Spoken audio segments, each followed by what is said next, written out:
31 juillet 1978, lundi. J'y suis allé pour la première fois à 18 ans, un été. C'était une histoire d'il y a 20 ans. Je me souviens encore de l'odeur du vent agité par les rotors de l'hélicoptère lors de notre atterrissage. Bien que le manoir ait l'air ordinaire d'en haut, il y avait quelque chose de répugnant au niveau du sol. Comme d'habitude, Birkin, qui était de 2 ans mon cadet, ne semblait intéressé que par les documents de recherche qu'il avait en main. Nous allions prendre nos fonctions tous les deux là-bas, après avoir été informés 2 jours auparavant, le jour où ils ont décidé de fermer le centre de formation des cadres que nous fréquentions. Tout semblait à la fois soigneusement planifié et en même temps une simple coïncidence. Spencer est peut-être la seule personne qui connaît la vérité. À l'époque, l'endroit qu'il avait lui-même créé pour servir de base au développement du virus T aux États-Unis se trouvait là, dans le laboratoire d'Arclay. Dès que nous avons débarqué de l'hélicoptère, le directeur en charge de l'installation se tenait devant l'ascenseur. Je ne me souviens même pas du nom de cet homme. Quelles que soient les formalités, le laboratoire Arclay appartenait à Birkin et à moi à partir de ce jour. On nous a confié la pleine autorité sur la recherche là-bas, dans le rôle de chercheur en chef. C'était l'intention de Spencer, bien sûr. Nous avions été choisis. Nous avons ignoré le directeur et sommes entrés dans l'ascenseur. J'avais mémorisé toute la structure de l'établissement la veille, et Birkin, sans vouloir l'offenser, ne faisait pas suffisamment attention aux autres. Les personnes qui travaillaient avec nous se sentaient généralement irritées après les 5 premières secondes. Cependant, le directeur n'a pas du tout réagi. J'étais un jeune homme prétentieux à l'époque, donc je n'ai pas prêté attention au directeur. Après tout, pendant mon séjour là-bas, j'étais sous les ordres de Spencer, et le directeur comprenait mieux que moi les intentions de Spencer. En peu de temps, l'ascenseur qui nous transportait tous les trois descendit au sous-sol et Birkin ne quitta pas des yeux les papiers qu'il tenait en main. Birkin examinait les dossiers d'Ebola, une nouvelle souche de filovirus apparue en Afrique 2 ans auparavant. Au moment même où je parle, il devait y avoir un grand nombre de personnes à travers le monde qui étudient Ebola. Cependant, ces objectifs peuvent être divisés en deux. Sauver des gens et tuer des gens. Comme nous le savons, le taux de mortalité des personnes infectées par Ebola est de 90%. Ses effets immédiats détruisent les tissus humains en 10 jours. Et même maintenant, aucune mesure de précaution ni méthode de traitement n'a été établie à ce jour. S'il est utilisé comme arme, il a le potentiel d'être une force terrifiante à ne pas prendre à la légère. Il était bien sûr illégal pour nous de l'étudier en tant qu'arme, puisque la Convention sur les armes biologiques était déjà entrée en vigueur avant ce point. Mais rien ne garantissait que quelqu'un, quelque part, ne l'utiliserait pas comme une arme, même si nous ne le faisions pas nous-mêmes. Dans de tels cas, il est légal d'effectuer des recherches à l'avance. La ligne de démarcation est extrêmement ambiguë. La raison en est que la façon dont il pourrait être utilisé doit être étudiée lors de l'étude de mesures défensives. Il n'y a aucune différence entre la recherche d'armes et la recherche de remèdes. En d'autres termes, il est également possible d'étudier les armes sous prétexte d'étudier les traitements. Dans tous les cas, à l'époque, Birkin n'avait pas l'intention de consulter les dossiers d'Ebola à des fins de recherche. Le virus avait trop de défauts. Premièrement, il ne peut survivre que quelques jours à l'extérieur du corps et est facilement éliminé simplement par la lumière du soleil, rayons UV. Deuxièmement, comme il tue l'organisme hôte, les humains, si rapidement, il lui reste peu de temps pour passer à son prochain hôte. Troisièmement, la transmission d'hôte à hôte nécessite un contact direct et la protection est relativement facile. Mais, à titre d'exemple, considérons ce qui suit. Et si une personne qui avait contracté Ebola pouvait se lever et se promener avec un taux constant de réplication du virus dans le corps? Et si cette personne pouvait rechercher activement des humains non affectés, dans un état de conscience diminué, pour les infecter? Et si l'ARN, le génome d'Ebola, pouvait influencer le génome humain? Et imaginez le corps humain doté d'une endurance monstrueuse pour ne pas mourir facilement. Ne pourrait-il pas devenir une arme bioorganique qui propage le virus de son corps à d'autres organismes vivants alors qu'il est maintenant dans un état cliniquement mort? Heureusement pour nous, Ebola ne présentait pas de telles propriétés, car, à partir de ce moment, nous seuls pouvions continuer à maintenir l'exclusivité sur les virus présentant ces caractéristiques.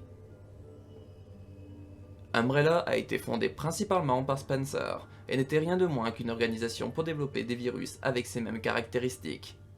En apparence, c'était une société pharmaceutique spécialisée dans les traitements viraux, mais en réalité, c'était une usine de fabrication d'armes bioorganiques. Son origine aurait été la découverte du virus progénitor qui recombine les gènes des organismes vivants. Afin de fabriquer des armes bioorganiques à partir du virus progénitor, une variante du virus qui améliorait ses propriétés était en cours de développement. C'était le projet Virus T. Le virus progénitor était un virus à ARN sujet à des mutations, permettant ainsi d'améliorer ses propriétés.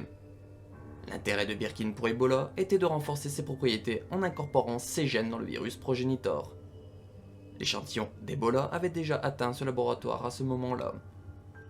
Nous avons changé d'ascenseur plusieurs fois et sommes arrivés au plus haut niveau de l'établissement. Là, même Birkin a levé les yeux. C'était la première fois que nous la rencontrions. Personne ne nous a parlé d'elle avant. Elle était le plus grand secret de ce laboratoire et les données ne sont jamais sorties à l'extérieur pour quelque raison que ce soit. D'après les archives, elle était ici depuis la création de ce labo. Elle avait 25 ans à l'époque. Mais nous ne savions ni son nom ni sa raison d'être ici. Elle était un sujet de test pour le développement du virus T. L'expérience a débuté le 10 novembre 1967. Elle y avait reçu des injections expérimentales du virus pendant 11 ans. Birkin marmonna quelque chose. Je me demandais si c'était pour maudire, ou peut-être des mots de louange. Nous étions arrivés à un point de non-retour. Réussirions-nous nos recherches ou dépéririons-nous comme elle? Il n'y avait bien sûr qu'un seul choix. Son corps, lié au lit, a remué quelque chose dans nos esprits. Cela faisait-il partie du plan de Spencer? L'enregistrement continue 3 ans plus tard.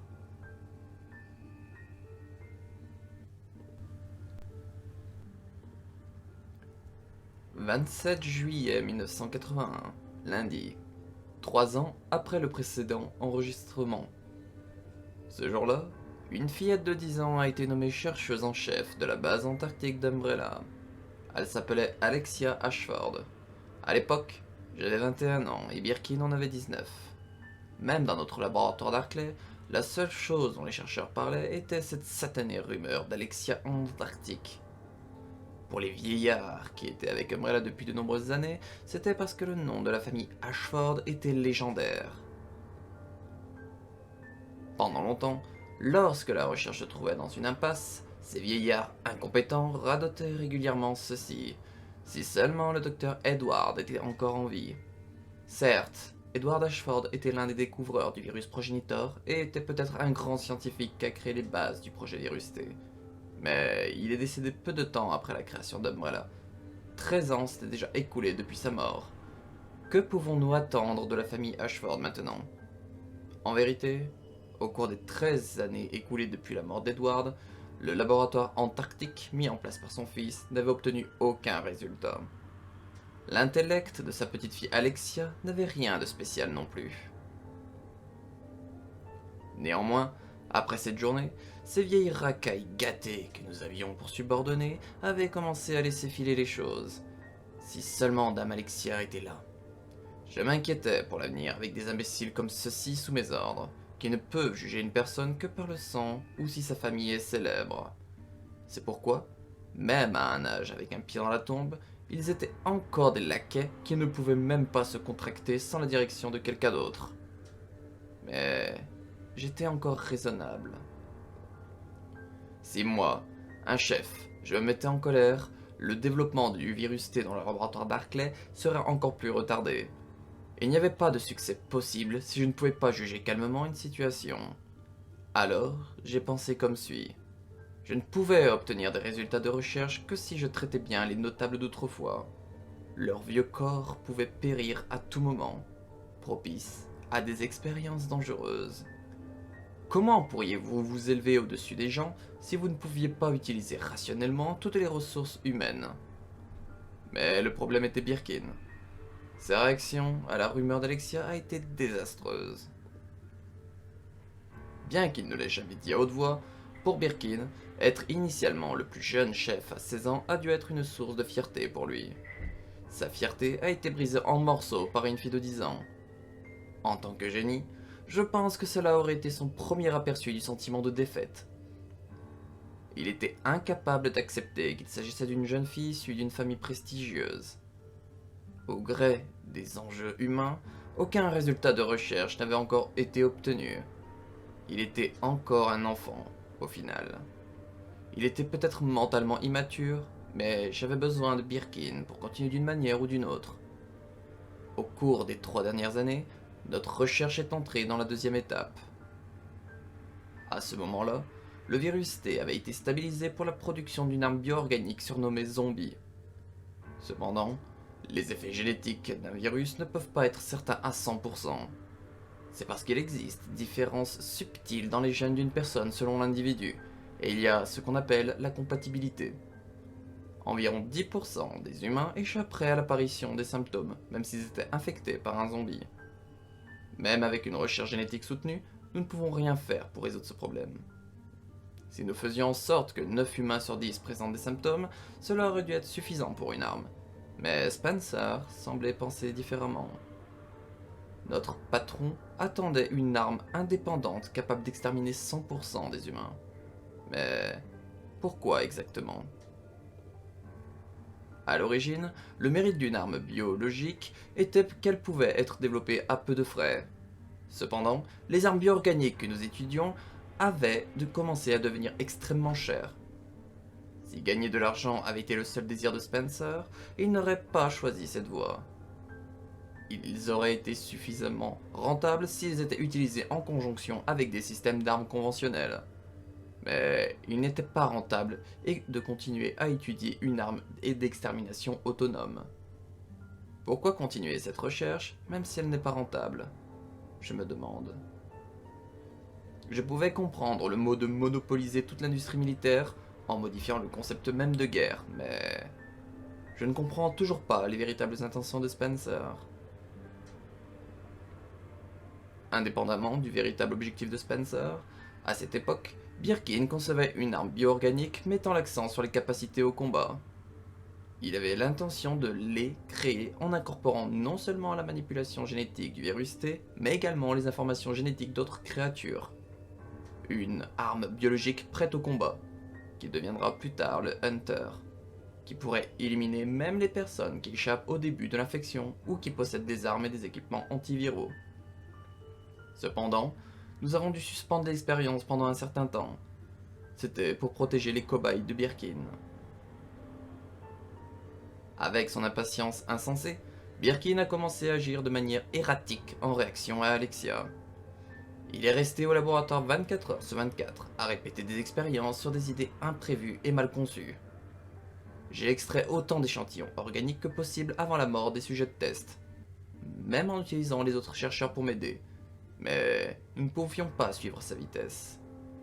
Le directeur reconstituait la réserve de sujets de test comme si rien ne s'était passé et qu'ils avaient péri en un rien de temps. C'était l'enfer. Mais un seul a survécu dans cet enfer. Le sujet de test féminin. Elle avait déjà 28 ans. Elle avait passé 14 ans dans ce laboratoire. Elle n'aurait pas dû avoir la capacité de penser comme un humain en raison de l'injection du virus progénitor il y a 14 ans. Mais avec l'Esprit Saint, la mort serait probablement la fin qu'elle aurait désirée. Elle s'est pourtant raccrochée à la vie. Comment ou pourquoi pouvait-elle continuer à vivre ainsi? Les données d'expérience des autres sujets de test n'étaient pas du tout différentes. J'avais encore besoin de beaucoup de temps avant de pouvoir résoudre ce mystère. L'enregistrement continue 2 ans plus tard.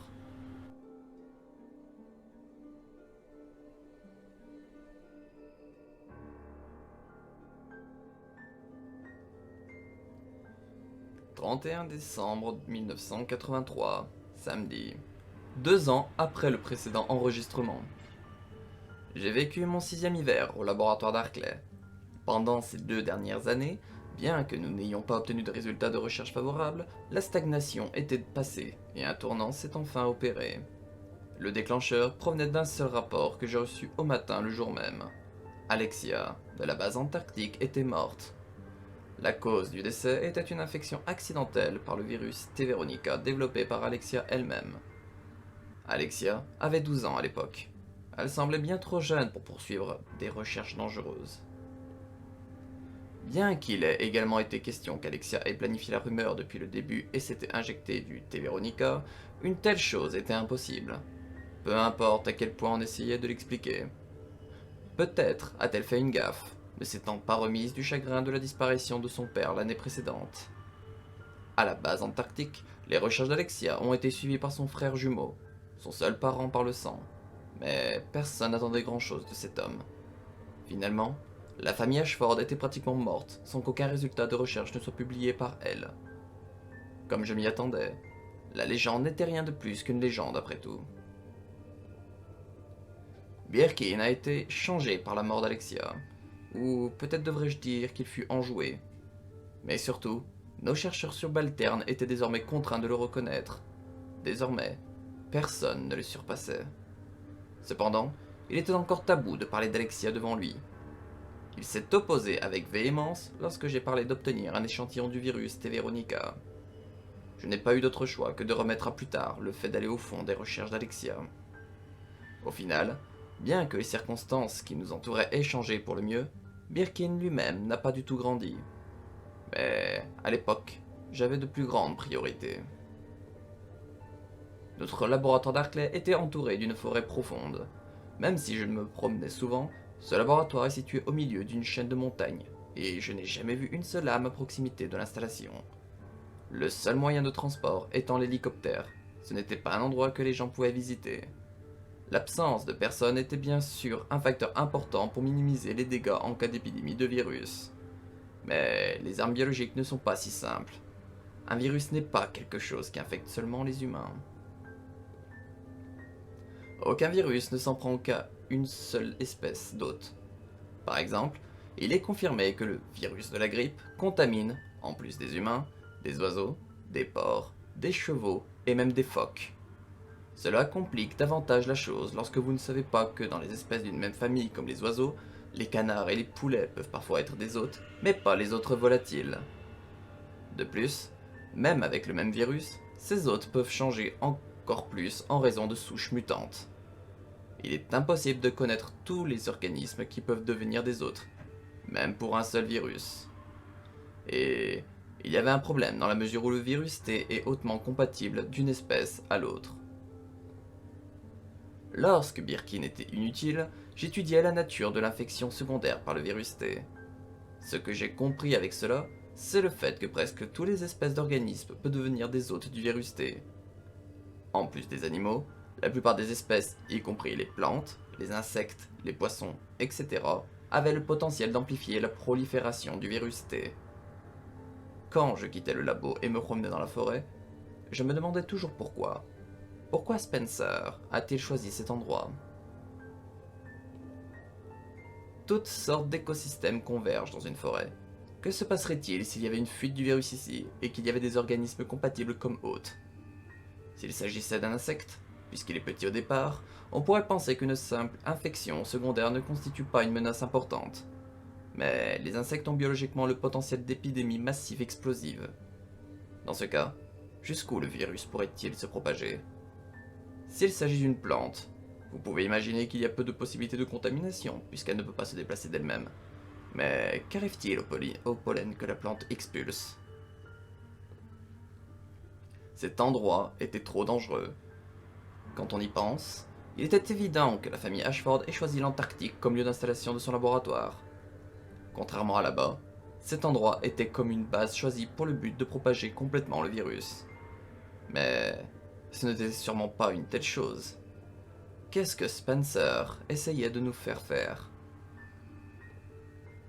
Ce problème était trop important pour être divulgué aux autres chercheurs. Bien que Birkin ait été le seul collègue que je pouvais consulter à l'époque, il était évidemment inutile d'essayer de lui parler. Ce dont j'avais besoin, c'était d'informations. À partir de ce moment, j'ai commencé à ressentir les limites de ma position de chercheur. Afin d'enquêter sur les véritables intentions de Spencer, j'avais besoin d'obtenir une position plus proche de toutes les formes d'information. J'étais même prêt à démissionner de mon poste précédent pour le plaisir de cela. Mais je ne devais pas me hâter. Tout serait fini si Spencer le découvrait. Je me suis plongé dans la recherche avec Birkin pour que personne ne discerne mes pensées. Pendant ce temps, le sujet de test féminin a été oublié dans un recoin du laboratoire. Un bâtard qui s'est simplement accroché à la vie. C'est ainsi qu'elle a progressivement été appelée, puisque nous n'avons pu glaner aucune donnée d'expérience significative. Jusqu'au moment de l'expérience 5 ans plus tard, c'est-à-dire... L'enregistrement continue 5 ans plus tard.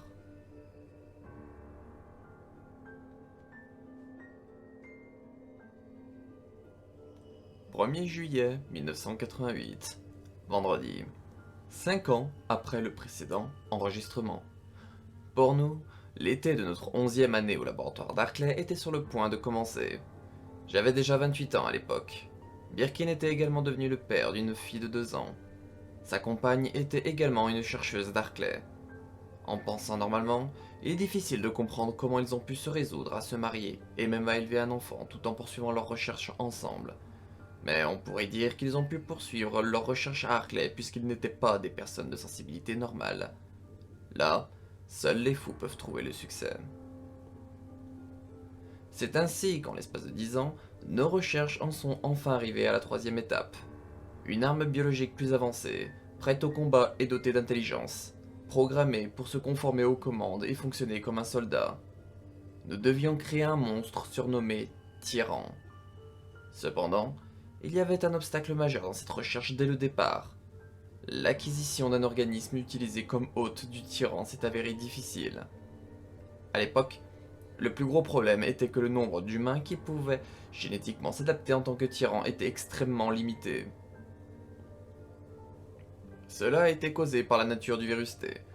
Bien que la variante du virus T pour la fabrication de zombies et de hunters soit adaptable à la plupart des humains, elle a un problème d'érosion des tissus cérébraux. Si une certaine quantité d'intelligence ne pouvait pas être maintenue, alors il ne pourrait pas devenir un tyran. Pour surmonter ce problème, Birkin a extrait une nouvelle variante qui réduisait au minimum l'influence sur le cerveau si elle s'adaptait complètement. Mais il y avait extrêmement peu d'humains en possession des gènes pour s'adapter à la variante. Dans les simulations de la section d'analyse génétique, seul un humain sur 10 millions se développerait en tant que tyran. Le reste deviendrait simplement des zombies. Au fur et à mesure que nos recherches progressaient, nous aurions dû être en mesure de développer un autre type de virus T auquel plus d'humains pourraient s'adapter en tant que tyran. Mais d'abord, nos recherches nécessitaient un humain qui s'est complètement adapté à la nouvelle variante. Cependant, il y avait une possibilité extrêmement faible que nous ayons amené un humain qui s'est adapté avec succès, comme sujet de test, même si nous avons fouillé l'ensemble des États-Unis. En fait, à l'époque, nous n'étions en mesure de fournir que quelques-uns d'entre eux avec une génétique proche, après les avoir récupérés de force dans d'autres laboratoires. Nous étions arrivés à une impasse avant même le début de nos recherches. Mais peu de temps après, nous avons entendu une rumeur selon laquelle un certain laboratoire en Europe projetait de fabriquer une arme bio-organique de 3e niveau, basée sur une toute nouvelle façon de penser. C'était le projet Nemesis. Déterminé à changer la situation à l'époque, j'ai manœuvré afin d'obtenir un échantillon du projet. Birkin s'y est opposé, bien sûr, mais j'ai réussi à le persuader. Il ne put s'empêcher d'admettre que nos recherches n'avanceraient pas tant que nous n'aurions pas trouvé un sujet adaptable. Quelques jours passèrent.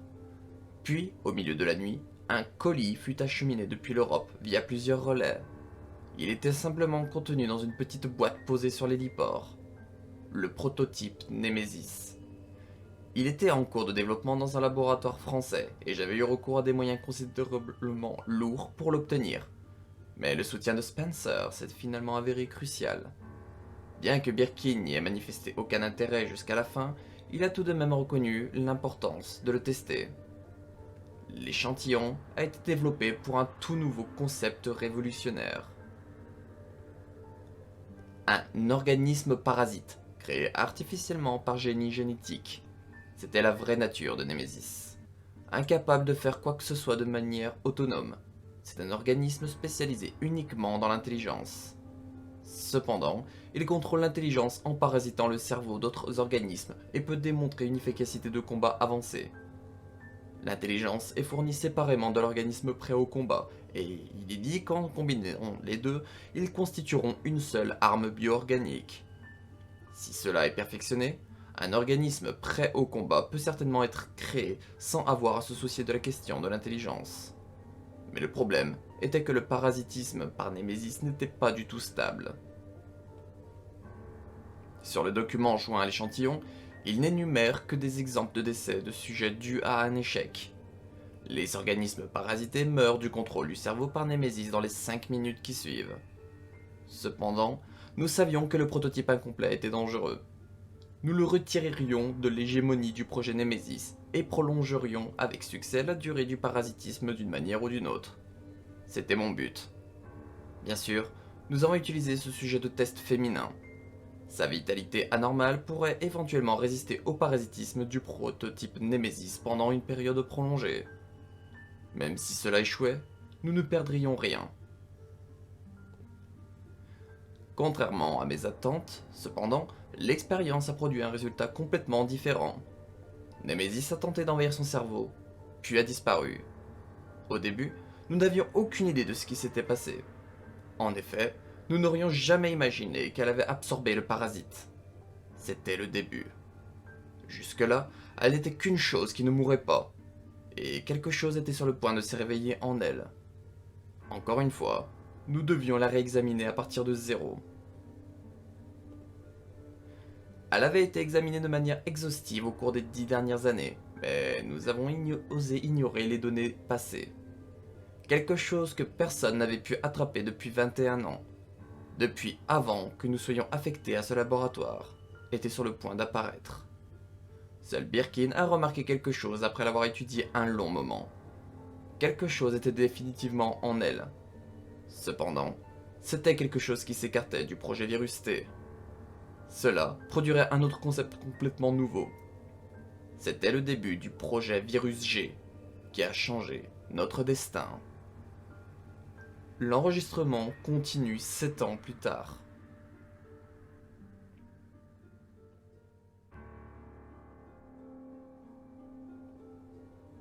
« 31 juillet 1995, un lundi, 7 ans après le précédent enregistrement. C'était encore l'été et 17 ans s'étaient écoulés depuis ce jour où j'avais visité cet endroit pour la première fois. Chaque fois que je revenais là-bas, je me souvenais de l'odeur du vent ce jour-là. Le bâtiment et le paysage environnant n'avaient pas changé depuis lors. Au-dessus de l'héliport, je pouvais aussi voir Birkin, qui était arrivé plus tôt. Cela faisait déjà longtemps que nous ne nous étions pas revus. 4 ans s'étaient maintenant écoulés depuis que j'avais quitté le laboratoire Barclay. Lorsque le projet Virus G formulé par Birkin a été approuvé il y a 4 ans, j'ai demandé un transfert à la division du renseignement et j'ai été facilement accepté. Abandonner ma carrière dans le rôle de chercheur et chercher un tournant devait sembler un cours naturel des événements du point de vue de n'importe qui. Le fait est que le concept de G était au-delà d'un niveau que je pouvais suivre. Même si je n'avais pas pour objectif d'enquêter sur les véritables intentions de Spencer, j'étais sûr d'avoir atteint la limite de mes capacités de chercheur à ce stade. Alors que le vent de l'hélicoptère tournait au-dessus de sa tête, Birkin ne quitta pas des yeux les papiers dans ses mains, comme d'habitude. Bien qu'il semblait être un visiteur régulier d'Arclay, il n'y appartenait plus non plus. Il y a quelque temps, il a été transféré dans un immense centre de recherche souterrain à Raccoon City. Cet endroit lui a servi de base pour développer le virus G. Mais pour être tout à fait honnête, 4 ans auparavant, je n'aurais jamais imaginé que Spencer approuverait G. Il s'agissait d'un concept si inconnu qu'il s'écartait de l'idée générale d'une arme. La raison pour laquelle G se distingue du précédent virus T est qu'un organisme infecté continue de muter spontanément et indépendamment. Les virus sont sujets aux mutations du fait que leurs gènes sont exposés. Mais cela n'est vrai que pour un virus en lui-même, pas pour les gènes d'organismes vivants. Il est très rare que des gènes in vivo mutent, même s'ils sont structurellement modifiés par un virus. Les facteurs externes tels que l'exposition aux radiations sont une autre histoire. Un organisme infecté par G ne nécessite aucun de ces facteurs externes. Cependant, il mutera continuellement jusqu'à sa mort. Une caractéristique similaire existe dans une moindre mesure au sein du virus T. Il avait déjà été confirmé que placer une arme bioorganique dans un environnement spécial entraînerait des modifications génétiques structurelles dues à l'activation du virus dans le corps. Pour que cela se produise cependant, il faut strictement que ce soit déclenché par un facteur externe, plaçant de nouvelles mutations dans une plage prévisible dans une certaine mesure. Cependant, il n'y avait pas une telle règle pour un organisme G. Personne ne peut prédire où ces changements mèneront, et, quelles que soient les contre-mesures conçues pour le détruire, il continuerait à les faire muter et à les invalider.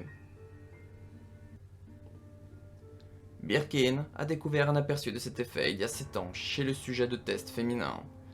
Utilisée pour toutes les expériences, elle n'avait apparemment pas développé de changement en apparence, mais au fond, elle changeait constamment et survivait, coexistant en fusion avec toutes sortes de virus expérimentaux. Puis, ces mutations internes, d'une durée de 21 ans, l'avaient suffisamment changé pour même absorber le parasite Nemesis. Le projet Virus G allait pousser cette caractéristique à l'extrême. Ce qui nous attend cependant pourrait être une évolution vers un organisme suprême, ou une disparition destructrice. Pourrait-on appeler ça une arme? À quoi pensait Spencer lorsqu'il a approuvé ce projet? Bien que 4 ans se soient écoulés depuis mon transfert au service de renseignement, j'étais toujours incapable de saisir le véritable objectif de Spencer. Et maintenant, Spencer a même cessé de se montrer à Harkley, comme s'il s'attendait à ce que quelque chose se passe ici bientôt. Le visage de Spencer s'éloigne de moi comme un mirage flottant dans un désert. Mais une opportunité devrait se présenter un jour. Si je peux survivre jusque-là, bien sûr. L'ascenseur a pris Birkin et moi et est descendu au plus haut niveau du labo. Nous sommes retournés à l'endroit où nous l'avions rencontré pour la première fois. Là, le successeur de Birkin attendait, le nouveau chercheur en chef, John. Cet homme était censé être un excellent scientifique qui venait du laboratoire de Chicago, mais il semble être une personne trop saine d'esprit pour travailler dans ce laboratoire. Il a remis en question la barbarie de la recherche ici et a soumis son opinion au haut gradé pour la faire corriger. On parlait de lui même dans la division du renseignement où j'étais. Tout le monde était du même avis. Si une information doit fuiter, elle viendra de ce type. Nous avons juste ignoré John et avons commencé son élimination finale. Nous devions la tuer. Bien qu'elle ait absorbé Nemesis et retrouvé un minimum d'intelligence, cela a simplement entraîné un comportement bizarre. Ses actions se sont progressivement intensifiées jusqu'à ce qu'elle commence à arracher des visages d'autres femmes et à les porter. Selon les dossiers, il semble qu'elle ait présenté un comportement similaire au moment où on lui a injecté pour la première fois le virus Progenitor. Nous n'avions aucune idée de ce qu'elle pensait ou pourquoi elle le faisait, mais son élimination a été décidée après que 3 chercheurs aient récemment été victimes d'elle. Maintenant que la recherche G était sur la bonne voie, elle n'avait plus aucune valeur pratique en tant que sujet de test. Après avoir vérifié à plusieurs reprises son manque de signes vitaux pendant 3 jours, son corps a été amené quelque part sur ordre du directeur. En fin de compte, je n'ai toujours aucune idée de qui elle était ou pourquoi elle a été amenée ici. Bien sûr, il en va de même pour les autres sujets de test. Mais le projet G n'aurait peut-être pas existé sans elle. Dans ce cas, ma vie et celle de Birkin seraient probablement différentes maintenant. J'y ai pensé en quittant le laboratoire d'Harkley. Je me demande jusqu'où vont les calculs de Spencer. 3 ans plus tard, l'incident commence.